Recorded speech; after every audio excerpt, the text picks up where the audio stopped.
దేవుడు పెట్టారా? మన వాక్యాన్ని చదువుకుందాం.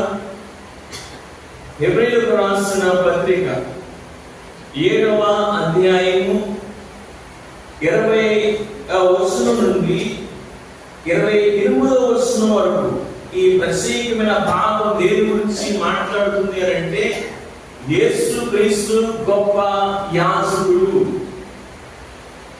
ఆ యేసుక్రీస్తు గొప్ప యాజకుడు అని ఎందుకంటున్నాం అనే దానికి కారణాలు చూసాం. మొదటిది ఏమిటంటే ఆయన మరీ శ్రేష్టమైన నిబంధనకు పూర్ణకాపాయను హామీదారి అయ్యాను కనుక ఆయన గొప్ప యాజకుడు. ఈరోజు అదేవిధంగా 3వ మాటలు కూడా మనం చూద్దాం. యేసుక్రీస్తు గొప్ప యాజకుడు అని ఎందుకు అంటున్నాం అని అంటే రెండవ కారణం ఏమిటి అని అంటే ఆయన యొద్దకు వచ్చిన వారిని సంపూర్ణంగా రక్షించడానికి శక్తిమంతుడు కనుక ఆయన గొప్ప యాజకుడు. 3వ కారణం చూస్తుంటే ఆయన పరిశుద్ధుడు, పాపం లేని వాడు గనక ఆయన గొప్ప యాజకుడు. వాక్యాన్ని చదువుకున్నా. మొదటిగా 23వ వచనం నుంచి 25వ వచనం వరకు వాక్యాన్ని చదువుకున్నాం. మరియు ఆ యాజకులు మరణము పొందుట చేత ఎల్లప్పుడూ ఉన్న సాధ్యము కానందున అనేకులైన గాని ఈయన నిరంతరం ఉన్నవాడు కనుక మార్పు లేని యాజకత్వం కలిగిన వాడాయను. ఈయన తన ద్వారా దేవుని యొద్దకు వచ్చి వారి పక్షమున విజ్ఞాపనము చేయుటకు నిరంతరం జీవిస్తున్నాడు కనుక వారిని సంపూర్ణంగా రక్షించుటకు శక్తిమంతుడైనాడు. ప్రార్థన చేసుకున్నాం. మహాగణుడా, పరిశుద్ధుడైన యేసయ్యా మీకు స్తోత్రాలు. దేవాలయం మరొకసారి మేము రీతిగా బైబిల్ స్టడీలో కలుసుకోవడానికి సహాయం చేస్తున్నందుకు మేము స్తుతిస్తూ ఉంటున్నాం. దేవాలయం హెబ్రీయులకు రాసిన పత్రికను ధ్యానించుకుంటూ వస్తుంటున్నాం. అనేకమైన విషయాలు మాకు ఈ పత్రిక ద్వారా తెలియజేస్తున్నందుకు మీకు స్తోత్రాలు. వాక్యం నేర్చుకున్నప్పుడు తెలుసుకున్నప్పుడు ఆత్మీయ జీవితంలో వదిలడానికి పరిపక్వం అవడానికి సహాయం చేయండి. దేవాలైనా మీ వాక్యాన్ని చదువుతున్నాం, ధ్యానించుకుంటున్నాం. మా అందరితో మీరు మాట్లాడి మహిమ పొందమని యేసు నామములో స్తుతించి ప్రార్థిస్తున్నాము తండ్రి, ఆమేన్. ప్రియమైన దేవుని బిడ్డలారా, మరి రెండవ కారణం యేసుక్రీస్తు గొప్ప యాజకుడు అనడానికి రెండవ కారణం ఏమిటంటే ఆయన యొద్దకు వచ్చిన వారిని సంపూర్ణంగా రక్షించడానికి శక్తివంతుడు. 23వ వచనాన్ని చదువుకున్నట్లయితే ఇలా రాయబడినది, మరియు ఆ యాజకులు మరణం పొందుట చేత ఎల్లప్పుడూ ఉన్న సాధ్యము కానందున అనేకులైన గాని. ఆ యాజకులు అనంటే అహరోను క్రమం చొప్పున వచ్చిన యాజకులు నిరంతరము ఉండలేకపోయారు. అంటే యాజకుడు చనిపోతే మరొక యాజకుడు వచ్చేవాడు. ఇంకో మాట చెప్పాలంటే ఆ యాజకుడు మరి చనిపోయిన తర్వాత ఆ యాజకత్వాన్ని కొనసాగించడానికి అతని స్థానంలో మరొక యాజకుడు మరి యాజకత్వం చేసేవాడు. ప్రియమైన దేవుని బిడ్డలారా, అహరోను ఇంకా కొన్ని గంటల్లో చనిపోతాడనగా దేవుడైన యెహోవా మోషేతో మాట్లాడుతున్నాడు. మోషే, నీవు అహరోనుని అతనితో పాటు అతని కుమారుడైన ఎలియాజరును తీసుకుని హోరు కొండకి రండి అని పిలిచాడు. ఆ మాటలు చదువుకున్నాం. చూడండి, సంఖ్యాకాండము 20వ అధ్యాయం 23వ వచనం నుంచి మన వాక్యాన్ని చదువుకున్నాం.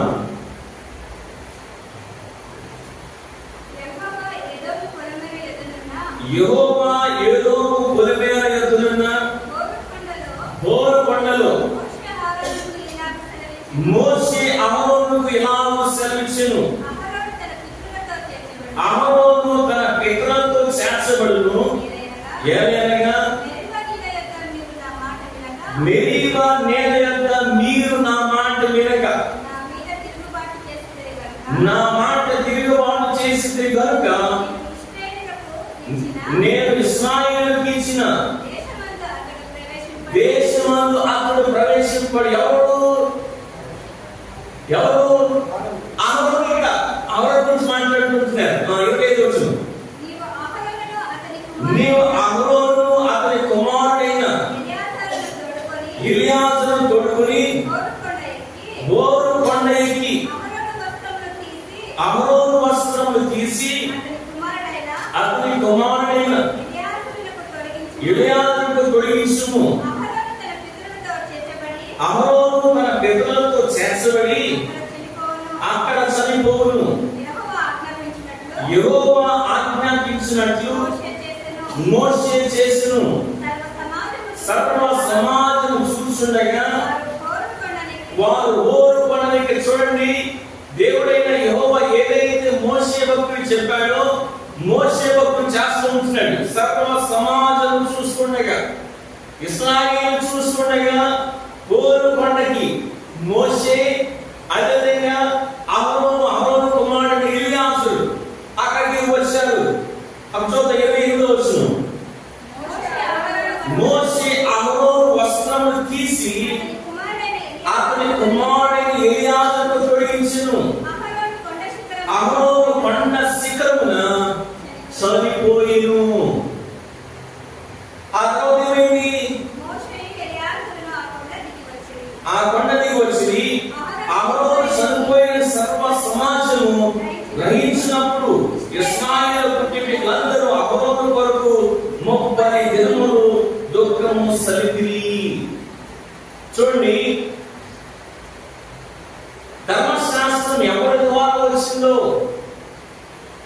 మరి ఎవరు యాజకత్వానికి మూల పురుషుడిగా పిలువబడుతున్నారో వారిద్దరు కూడా వాగ్దానం చేయబడే దేశానికి ప్రవేశించరు అని మరి వాక్యం తెలియజేస్తూ ఉంది. అయితే ఇక్కడ చూస్తుంటే మరి మొట్టమొదటి ప్రధాన యాజకుడైన అహరోను ఇక కొన్ని గంటల్లో చనిపోతాడనిగా దేవుడు చెప్పాడు. అహరోను వస్త్రం తీసి ఎలియాజరుకు తొలగించుము అంటే అహరోను యొక్క యాజకత్వం నిరంతరం కొనసాగే యాజకత్వం కాదు. ఈ అహరోను దేనికి సూచనగా ఉన్నాడు అంటే మరి చనిపోయే యాజకత్వానికి సూచన ఉన్నాడు. అంటే అహరోను వలె ఇంకెవరైనా ఎలియాజరు వచ్చినా, ఎలియాజరు తర్వాత ఇంకెవరైనా యాజకుడైనా అహరోను వలె చనిపోతారు అన్నమాట. అహరోను నిరంతరం కొనసాగే యాజకత్వానికి సూచనగా లేడు, చనిపోయే యాజకత్వానికి సూచనగా ఉన్నాడు. అందుకే 23వ వచనంలో రాయబడిన మాట, హెబ్రీయులకు రాసిన పత్రిక 7వ అధ్యాయం, మరియు ఆ యాజకుడు మరణము పొందిన చేత ఎల్లప్పుడూ ఉండ సాధ్యం కాదున అనేకులైన గాని అంటున్నాడు. ప్రియమైన దేవుని బిడ్డలారా, అందుకే అనేకమైన యాజకులయ్యారు. అందుకే బైబిల్ గ్రంథం చదివిస్తుంది, యాజకులు మరణము పొందిన చేత ఎల్లప్పుడూ ఉండ సాధ్యం కాదు. అయితే యేసు క్రీస్తు దగ్గరికి వచ్చేటప్పటికి 24వ వచనం, ఈయన నిరంతరం ఉన్నవాడు కనుక మార్పు లేని యాజకత్వం కలిగిన వాడైను ఈయన అని. యేసు క్రీస్తు నిరంతరం ఉన్నవాడు. ఆయన వెలుగేసేందుకు క్రమం చొప్పున నిరంతరం యాజకుడు ఉంటాం అని ప్రమాణపూర్వకంగా యాజకుడైన వాడు యేసు క్రీస్తు. యేసు క్రీస్తు యాజకత్వం ముగించబడే యాజకత్వం కాదు. యేసు క్రీస్తు యొక్క యాజకత్వం ఏంటంటే మార్పు చెంది యాజకత్వం కాదు. యేసు క్రీస్తు యొక్క యాజకత్వం ఏంటంటే అది నిరంతరం ఉన్న యాజకత్వం. ఆయన చివరి ప్రధాన యాజకుడు. ఆయన తర్వాత మరొక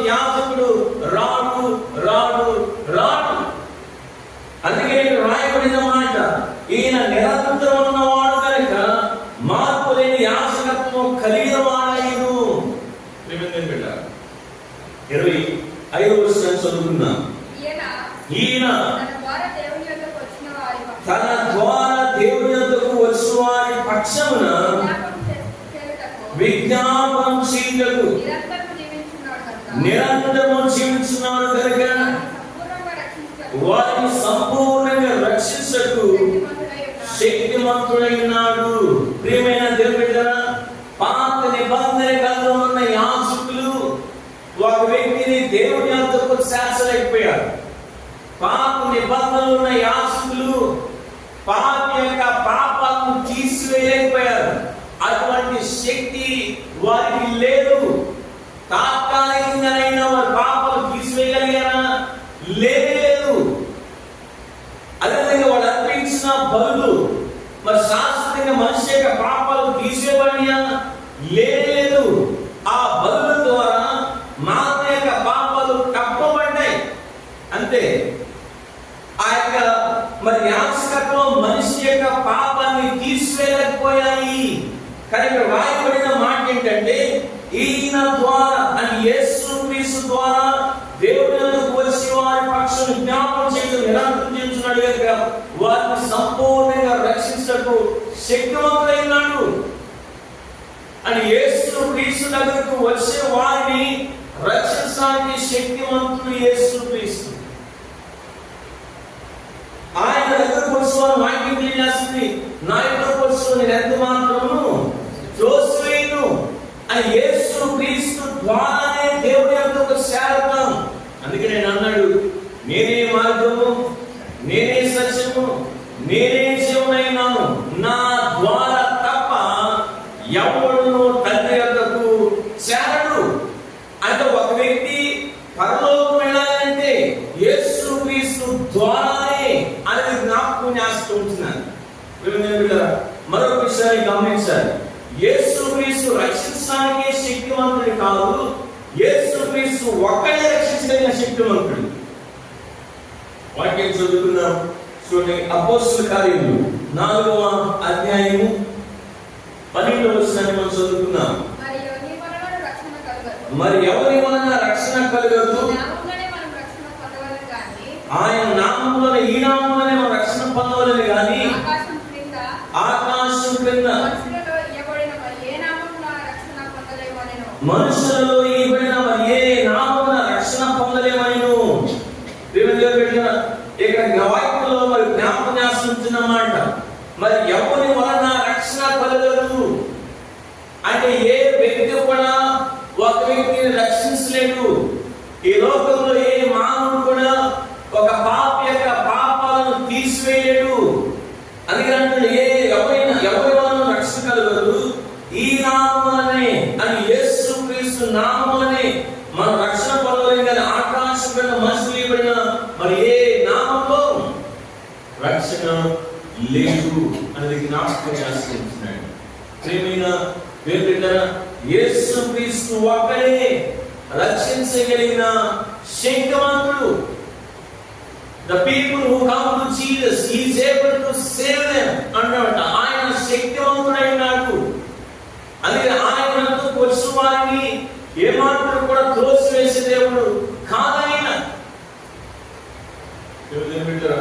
ఒకవేళ కనుక రక్షించబడకుండా మీ మాటలు వింటున్నట్లయితే మరొకసారి సాపుడిగా జ్ఞాపకం చేసుకుంటున్నాను, నీ పాపాలను తీసివేయగలిగినది యేసుక్రీస్తు ఒక్కడే.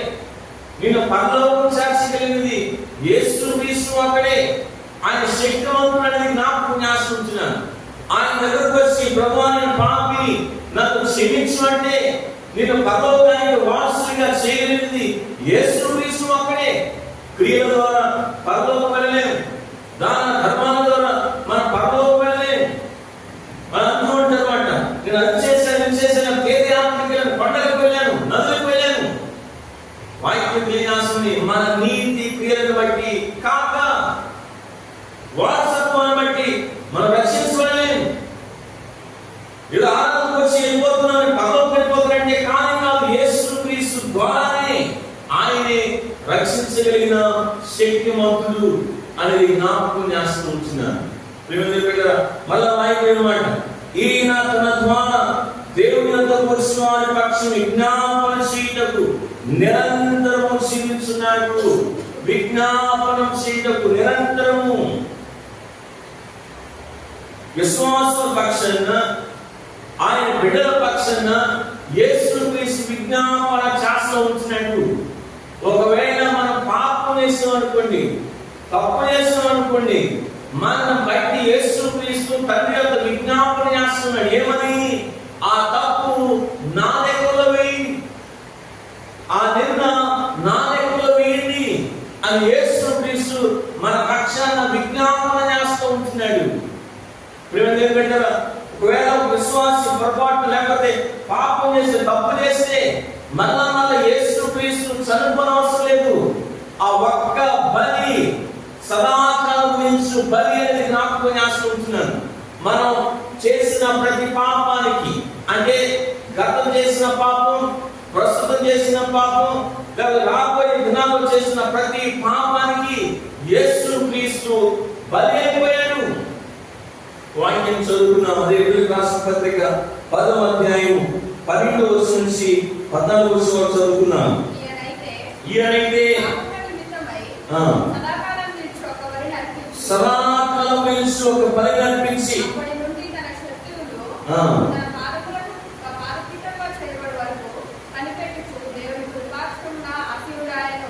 ఇక్కడ చూసుకుంటే ఈయనైతే సదాకాలం నిలిచి ఒక్క బలి అర్పించి, ఇక్కడ సదాకాలం నిలిచి బలిని అది అంటాడు. ఈయనైతే పాపం సదాకాలం నిలిచి బలి ఒక్క అర్పణ చేత ఈయన పరిశుద్ధ పరచువారిని సదాకాలం సంపూర్ణులుగా చేసినాడు.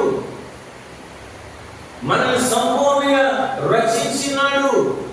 యేసు క్రీస్తుని బట్టి తండ్రి అయిన దేవుడు మనల్ని నీతిమంతులుగా చూస్తూ ఉంటున్నాడు.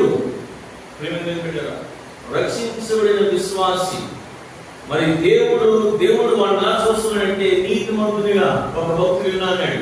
అంటే ఎవరైతే రక్షించబడతారో, యేసు క్రీస్తు రక్తం చేత కడగబడతారో, యేసు క్రీస్తుని ఎలాగైతే తండ్రి అయిన దేవుడు చూస్తున్నాడు నిర్దోషిగా, పరిశుద్ధంగా, పవిత్రంగా, అదే విధంగా మనల్ని కూడా క్రీస్తు వలె చూస్తున్నాడు. ఎవరిని బట్టి? క్రీస్తుని బట్టి. మరొక వాక్యం చదువుకున్నాం. యోధా రాసిన పత్రిక 24వ వచనాన్ని చదువుకున్నాం. కొట్టెలకుండా మిమ్మును కాపాడుటకును తన మహిమ ఎదుట ఆనందంతో మిమ్మును నిర్దోషులుగా నిలబెట్టుటకును శక్తిగల మన రక్షకుడైన అద్వితీయ దేవునికి మన ప్రభువైన యేసు క్రీస్తు ద్వారా మహిమయు, మహాత్మ్యమును, ఆధిపత్యమును, అధికారము యుగాయుగములకు పూర్వమును ఎప్పుడును సర్వయుగములకు కలుగునుగాక. ఆమేన్. తొట్టిల్లకుండా మిమ్మల్ని కాపాడుటకు ఆయన మనల్ని కాపాడేవాడు, మన కొరకు విజ్ఞాపన చేసేవాడు, మనల్ని భద్రపరిచేవాడు అనేది జ్ఞాపకం చేస్తున్నాను. అంటే యేసు క్రీస్తులో ఏమంటే భద్రత ఉంది, క్షేమం ఉంది అనేది జ్ఞాపకం చేస్తూ ఉంటున్నాను.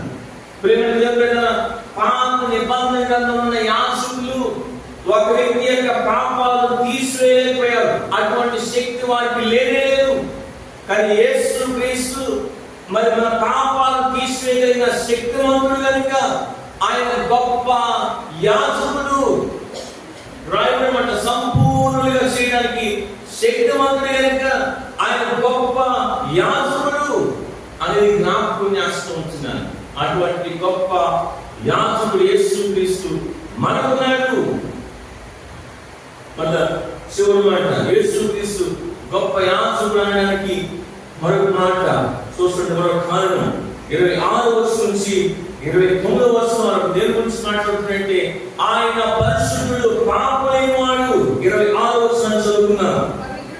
పవిత్రుడును, నిర్దోషియు, నిష్కల్మషుడును, పాపులలో చేరక ప్రత్యేకముగా ఉన్నవాడును, ఆకాశమండలం కంటే మిక్కిలి హెచ్చరిక వాడైన ఇట్టి ప్రధాన యాజకుడు, మనకు సరిపోయిన వాడు. అక్కడ రాయబడిన మాట ఆ పుట్టినట్టు మనకి తగిన వాడు అని అంటున్నాడు.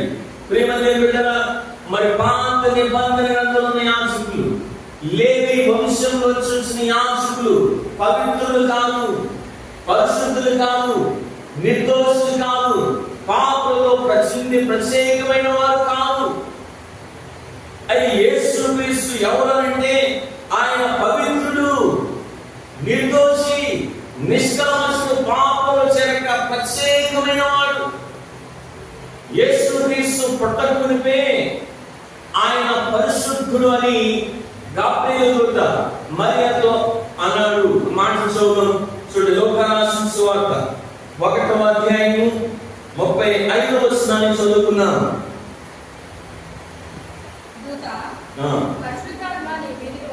పరిశుద్ధాత్మ నీ మీదకి వచ్చును, సర్వోన్నతుని శక్తి నిన్ను కమ్ముకొనును గనుక పుట్టబోవు శిశువు పరిశుద్ధుడై దేవుని కుమారుడనబడును. చూసారండి, యేసుక్రీస్తు ఇంకా పుట్టలేదు. అయితే గాబ్రియేలు మరియతో మాట్లాడుతున్నాడు. మరి అంటుంది దూతతోటి, నేను ఎలా నేను ఏమవలసిన పురుషుని అడిగిందాన్ని, ఇది ఎలా సాధ్యం అనంటే అప్పుడు దూత చెప్తూ ఉంటున్నాడు, పరిశుద్ధాత్మ నీ మీదకి వచ్చును, సర్వోన్నతుని యొక్క శక్తి నిన్ను కమ్ముకొనును. అయితే నీ పుట్టబో శిశువు పరిశుద్ధుడై దేవుని కుమారుడు అనబడిన యేసుక్రీస్తు అంటే పరిశుద్ధుడు. యేసుక్రీస్తుని అప్పగించిన ఇస్కరియోతు యోధ కూడా ఏమన్నాడో ఆ మాట చూడండి.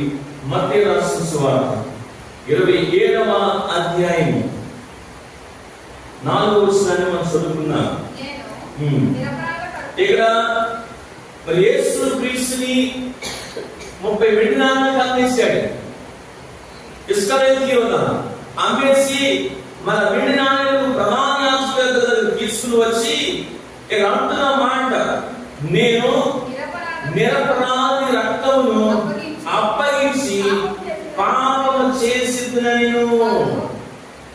నిరపరాధి రక్తము అక్కడ పుట్టినట్లు ఏముంది? నీతిమంతుని రక్తము అని. యేసుక్రీస్తు నీతిమంతుడు, నిరపరాధి, నిర్దోషి అని యేసుక్రీస్తుని అప్పగించిన ఇస్కరియోతు యోధ అని అంటున్నాడు. యేసుక్రీస్తు నీతిమంతుడు అని. యేసుక్రీస్తు భూమి మీద శరీరధారి ఉన్నప్పుడు యూదులతో సవాల్ చేశాడు. ఏ సవాల్ అది? యోహాను సువార్త 7వ అధ్యాయం 46వ వచనం.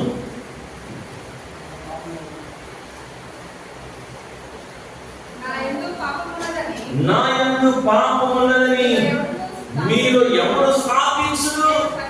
చూడండి, నాలో పాపమున్నదని అని యేసుక్రీస్తు అంటే పరిశుద్ధుడు, పాపలేనివాడు. అపోస్తలుడైన పౌలు గారు కూడా యేసుక్రీస్తు గారి గురించి ఏమన్నారో చూద్దాం. కొరింథీయులకు రాసిన 2వ పత్రిక 5వ అధ్యాయం 21వ వచనాన్ని చదువుకుందాం. ఎందుకనగా మనం ఆయన యందు దేవుని నీతి అగునట్లు పాపము ఎరుగని ఆయనను మన కోసం పాపముగా చేసెను అని. యేసుక్రీస్తు అంటే పాపం ఎరుగని వాడు, పాపం అంటే తెలియని వాడు. అంటే ఆయన పరిశుద్ధుడు, పాపం చేరక ప్రత్యేకమైన వాడు. మన కోసమే పాపిగా ఆ కలువరిశిలువలో చనిపోయాను అని పౌలు భక్తుడు తెలియజేస్తూ ఉంటున్నాడు. పేతురు భక్తుడు కూడా ఏమన్నాడు మనం చూద్దాం. పేతురు రాసిన పత్రిక 2వ అధ్యాయం, పేతురు రాసిన పత్రిక 2వ అధ్యాయం 23వ వచనం నుంచి 22వ వచనం చదువుకున్నాం. ఆయన పాపం చేయలేదు, ఆయన నోటను ఏ కపటమును కనబడలేదు. ఆయన పాపం చేయలేదు. యేసుక్రీస్తు పాపం చేయలేదని అని, యేసుక్రీస్తు పరిశుద్ధుడని మరి పేతురు భక్తుడు సాక్ష్యం ఇస్తూ ఉంటున్నాడు. అలా చూస్తుంటే మరి పిలాతు భార్య కూడా సాక్ష్యం ఇచ్చింది కదండి. పిలాతుతో చెబుతుంది ఏమని అనంట, నీతిమంతుని జోలికి నువ్వు పోవద్దు అని. యేసుక్రీస్తు ఎవరంటే నీతిమంతుడు. అదే బయట భక్తుడు తెలియజేస్తూ ఉంటాడు ఎబ్రీయులకు రాసిన పత్రికలో. యేసుక్రీస్తు ఎవరంటే పవిత్రుడు, ఆయన నిర్దోషి, నిష్కల్మషుడు, పాపంలో ప్రత్యేకమైన వాడైన అనేది జ్ఞాపకం చేస్తూ ఉంటున్నాడు. అటువంటి ప్రత్యేకంగా ఉన్నవాడు, అటువంటి పరిశుద్ధుడైన దేవుడు అనుకున్నాడు. ఆయన మనకి సరిపోయిన వాడు, తగిన వాడు, దేవుని ఎందుకు నడిపించడానికి సరిపోయిన వాడు, ఒక పాపిని రక్షించడానికి సరిపోయిన వాడు, ఒక పాపిని పరిశుద్ధునిగా చేయడానికి సరిపోయిన వాడు, పాపిని పరలోకానికి తీసుకోవడానికి సరిపోయిన వాడు అనేది జ్ఞాపకం చేస్తూ ఉంటున్నాడు. 27వ వచనం చదువుకుందాం. ధర్మశాస్త్రము బలహీనత గల మనుషులను యాజకులుగా నియమించును గాని. చాలా దగ్గర చూస్తుంటే ధర్మశాస్త్రము అంటున్నాడు. అంటే ఇశ్రాయేలీయులకి కొన్ని విధులు ఇవ్వబడ్డాయి, మరి ఆజ్ఞలు పడ్డాయి. అయితే ధర్మశాస్త్రం బలహీనత గల మనుషులను యాజకులుగా నియమించును గాని అంటే ధర్మశాస్త్ర ప్రకారంగా మనం చూస్తుంటే ఆ యాజకులు అయిన వారు బలహీనత కలిగిన మనుషులు. ఇదే హెబ్రీయులకు రాసిన పత్రిక 5వ అధ్యాయం 2వ వచనం కూడా చదువుకున్నాం. తాను కూడా బలహీనత చేత, తాను కూడా అంటే ఎవరు? తాను కూడా బలహీనత చేత ఆవరించబడి ఉన్నందున. ఎవరైనా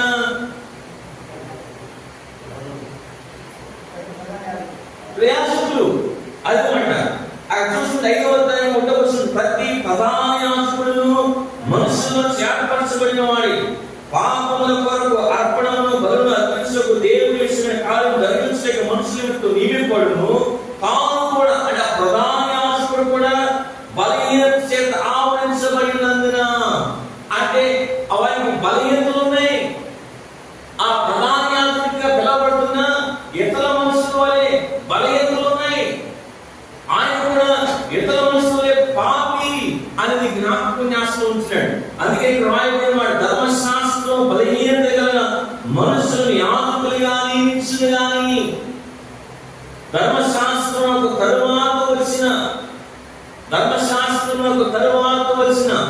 అంటే వారికి ఇవ్వబడిన ఆజ్ఞలు విధులు అయిన తర్వాత వచ్చిన ప్రమాణపూర్వకమైన వాక్యము నిరంతరము సంపూర్ణ సిద్ధి పొందిన కుమారుని నియమించెను.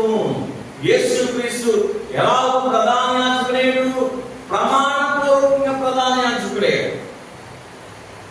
అదే ధర్మశాస్త్రం తర్వాత వచ్చిన ప్రమాణపూర్వకంగా మరి యేసుక్రీస్తు ప్రధాన యాజకుడేడు చెప్పి ఇక అంటున్నమాట.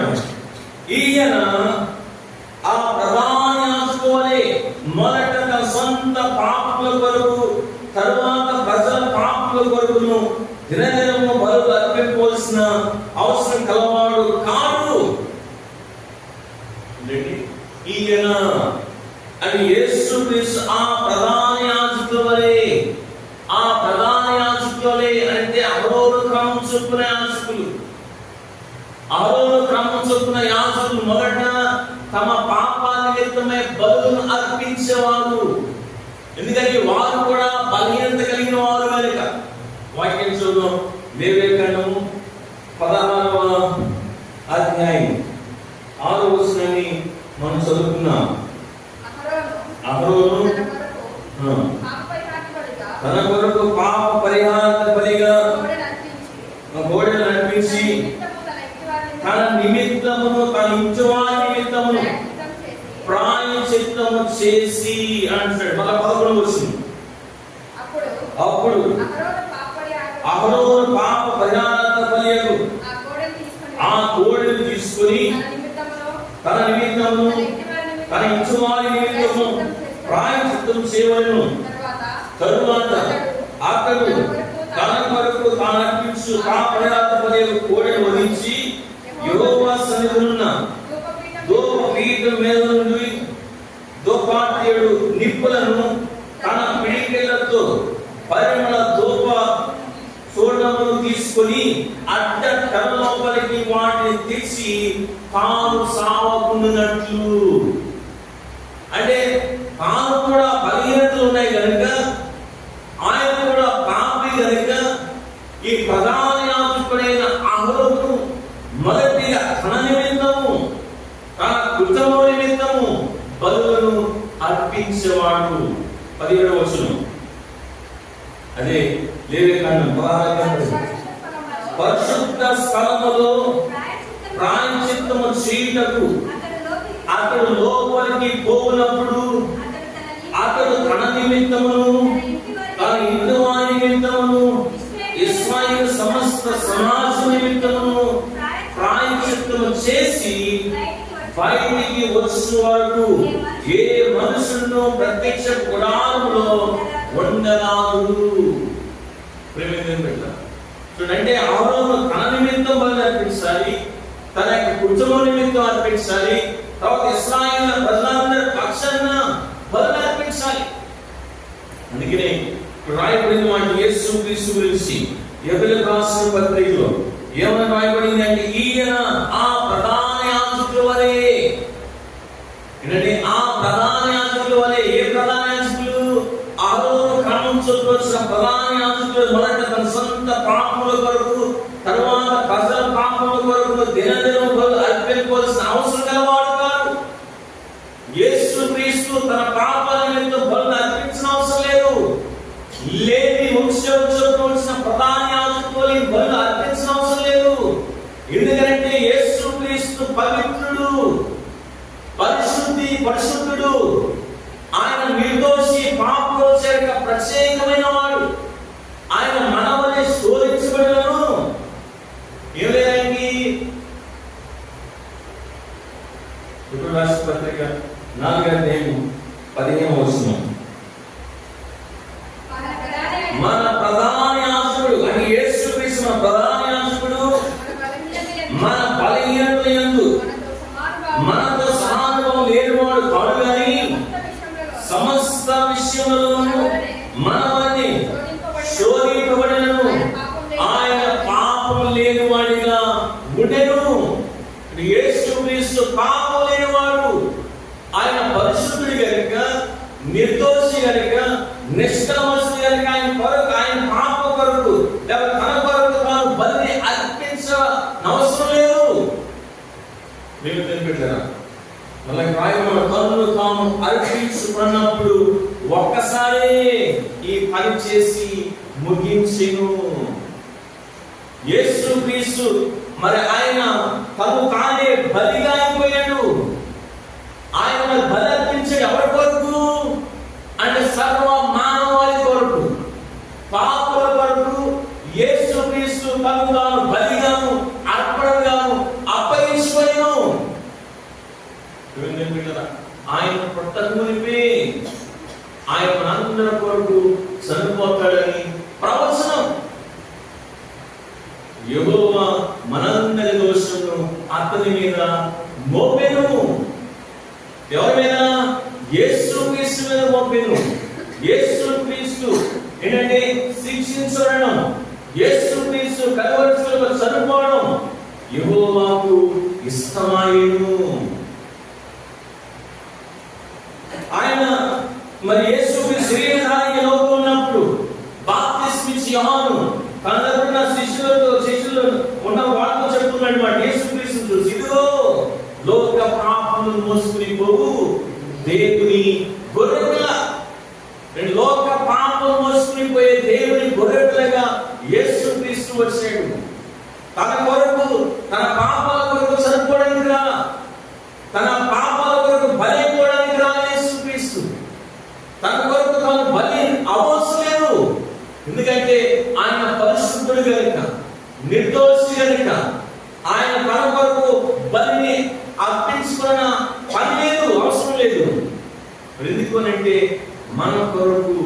అందుకే ఆయన అర్పించిన బలికి రాయబడిన మాట, తను తాను అర్పించుకున్నప్పుడు ఒక్కసారి పని చేసి ముగించెను.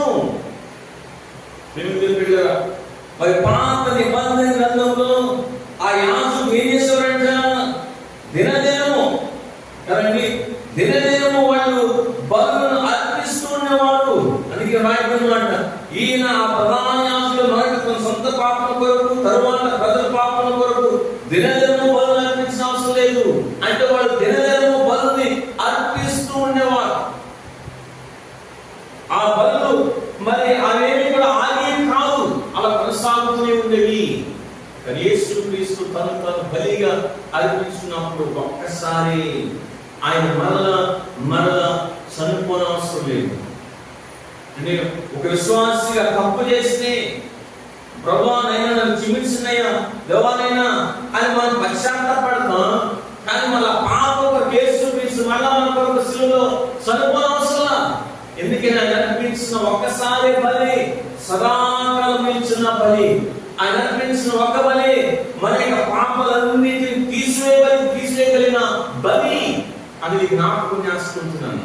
మన సదాకాలము నిన్ను రక్షించగలిగిన వాడు, సదాకాలం నీతిమంతులుగా పరిశుద్ధులుగా ఉంచగలిగిన వాడు, కాపాడగలిగిన వాడు యేసుక్రీస్తు. అందుకని మనం చదువుకున్నాం ఇందాక, ఈయనైతే పాపల మీద సదాకాలం ఒక్క బలిని అర్పించాడు. ఒక్క అర్పణ చేత పరిశుద్ధ పరచబడి వారిని సదాకాలకు సంపూర్ణంగా చేసినాడు. అంటే ఏంటంటే ఇక్కడ చూస్తుంటే మన past present and future sins are forgiven by Lord Jesus Christ. గత ప్రస్తుతం భవిష్యత్తులో ప్రతి పాపాన్ని క్షమించిన వాడు యేసుక్రీస్తు అనేది జ్ఞాపకం చేసుకుంటున్నాను. మరి భక్తుడు పత్రికను రాస్తూ ఉంచినాడు ఎబ్రేయులకు, విశ్వాసులకి వాళ్ళకున్న సమస్యను బట్టి, వాళ్ళకున్న కష్టాలను బట్టి యేసుక్రీస్తుని విడిచిపెట్టేసి లేవి యొక్క వంశావళి చొప్పున వచ్చిన ప్రధాన యాజకుల వైపు చూస్తూ ఉంటున్నారు. అహరోను క్రమం చొప్పున వచ్చిన మరి ప్రధాన యాజకుల వైపు చూడాలి, మందిరం వైపు చూస్తే బాగుంటుంది, శ్రమ తప్పించుకుందాం అని అనుకుంటున్న దినాల్లో భక్తుడు రాసుకుంటున్నాడు. లేదు, యేసుక్రీస్తు గొప్ప యాజకుడు, మరి శ్రేష్టమైన నిబంధనకు హామీదారి ఆయనే. ఎందుకు ఆయన విడిచిపెట్టాను? రెండవ చూసిన ఆయనతో పోల్చుకోవాలని రక్షించగలిగిన శక్తివంతుడు యేసుక్రీస్తు. పాత నిబంధనలో లేకపోతే అహరోను క్రమం చొప్పున వచ్చిన ఏ యాజకుడు కూడా రక్షించలేని మరి శక్తివంతుడు వాడు. తాత్కాలికంగా కూడా మన పాపాలను తీసివేయలేకపోయారు. కానీ యేసుక్రీస్తు శక్తివంతుడు. ఆయన వైపు చూడండి. మూడోది చూసుకోండి, యేసుక్రీస్తు పరిశుద్ధుడు, నిర్దోషి, నిష్కల్మషుడు, పాపదోషాలకు ప్రత్యేకమైన వాడు. పాత నిబంధనలో వాడు అటువంటి వాడు కాదు, వాడు పాపాల మీద వాళ్ళే బలులను అర్పించుకునేవాడు. యేసుక్రీస్తు అయితే తన కొరకు ఏ బలిని అర్పించలేదు. ఏంటంటే మన కొరకు, సమస్త మానవాళి కొరకే ఆయన బలైపోయాడు. ఆయన పవిత్రుడు, పరిశుద్ధుడు, మన పరలోక శాస్త్రానికి సరిపోయిన వాడైనా ఆయన వైపే చూడండి. మనం వైపు చూస్తూ ఉంటున్నాం. ప్రతి విధమైన సమస్యలో, ప్రతి విధమైన బలహీనతలో, కష్టంలో, అన్ని విషయాల్లో మరి ప్రధాన యాజకుడిగా పిలువబడుతున్న యేసుక్రీస్తు వైపు చూసేవారిగా ఉండాలి. ఆయనే మరి శ్రేష్టమైన నిబంధనకు హామీదారి. ఆయన రక్షించగలిగిన శక్తివంతుడు. అటువంటి శక్తివంతుడు నిరంతరమైన యాజకుడు అనుకున్నాడు. పవిత్రుడు, ఏ పాపమైన వాడు అనుకున్నాడు. ఆయన వైపు చూసేవారు ఉన్నా ఆయన ఆజ్ఞ చొప్పున, ఆయన మాట చొప్పున నడిచి మరి ఆయన రాజ్యంలో నిరంతరము ఉండి ఆయన కొనియాడే వారిగా ఉండాలి అని జ్ఞాపకం చేసుకుంటున్నాను. ఇంకెవరైనా రక్షించబడకపోతే మరొకసారి దేవుడు సావుకుడిగా జ్ఞాపకం చేసుకుంటున్నాను. నీ పాపాల నిమిత్తమై పశ్చాత్తాపడు, యేసుక్రీస్తు సొంత రక్షకుని అంగీకరించు. ఆయన తన రాజ్యానికి వారసునిగా చేస్తాడు. దేవుడు ఈ మాటలను దీవించును గాక. ఆమేన్.